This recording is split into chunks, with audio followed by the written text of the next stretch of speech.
මේ transition video එකට මම කරපු බෙබොට් මේකප් ලුක් එක කරන්නේ කොහොමද කියලා අද බලමු. මම ස්කින් එක ප්‍රෙප් කරගෙන ඉන්නේ. මම දැන් කලර් කලෙක්ටර් එක ඇප්ලයි කරනවා.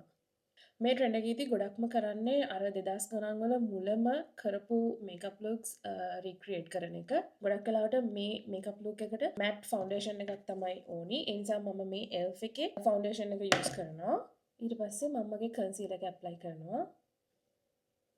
ඇස් යට තියෙන මගේ හයිලයිට් එක සෙට් වෙනකම් මම ක්‍රීම් බ්‍රවුන්ස් එක ඇප්ලයි කරනවා. මම මගේ මූණ දැන් පවුඩර් වලින් සෙට් කරගන්නවා.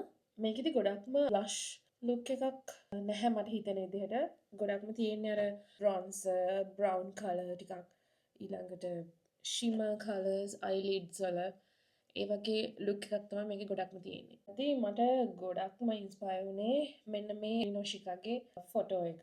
මම මේ මේකප් එක කරනවා කියලා හිතපු ගමන් මගේ ඔළුවට ආවේ යුරේනි නොෂිකා. එයා ඒ දවස්වලම කරපු මේකප් ලුක්ස් බලන්න ඕනි කියලා තමයි. මේ ලුක් එකේ බ්ලෂ් නම් නැතිම තරම්. ඒ වුණාට මම චූට්ටක් ඇප්ලයි කරනවා. මේ මේකප් එකේ වැදගත්ම පාර්ට් එක තමයි අයිබ්‍රෝස්.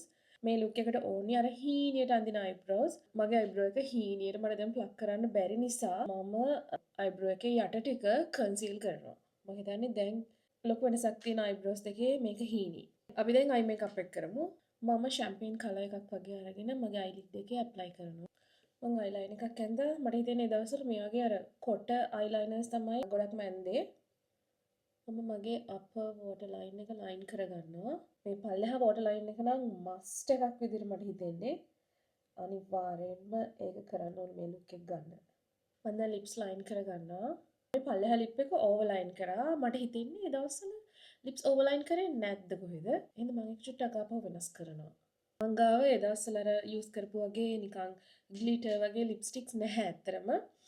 හැබැයි මං හිතනවා මෙන්න මේක මැච් වෙයි කියලා. මේක එහෙම මැට් ලිප්ස්ටික් එකකුත් නෙමෙයි අපි ගාලා බලමු. හරි මේ තියෙන ෆයිනල් ලුක් එක මම ලෑෂස් දැම්මා. මට හිතෙනවා අන්තිම මොහොතේ ලෑෂස් දැම්ම නම් මේ ලුක් එක කම්ප්ලීට් වෙනවා කියලා. ඉතින් මේ තමයි ෆයිනල් ලුක් එක. මම හිතන්නේ මම මේ ලුක් එකට සෑහෙන කැමතියි. හරි ලස්සනයි. එහෙනම් අමතක නොකර අනිවාර්යයෙන්ම මගේ ට්‍රාන්සිෂන් වීඩියෝ එකත් බලන්න. ගිහින් එන්නම්. බයි.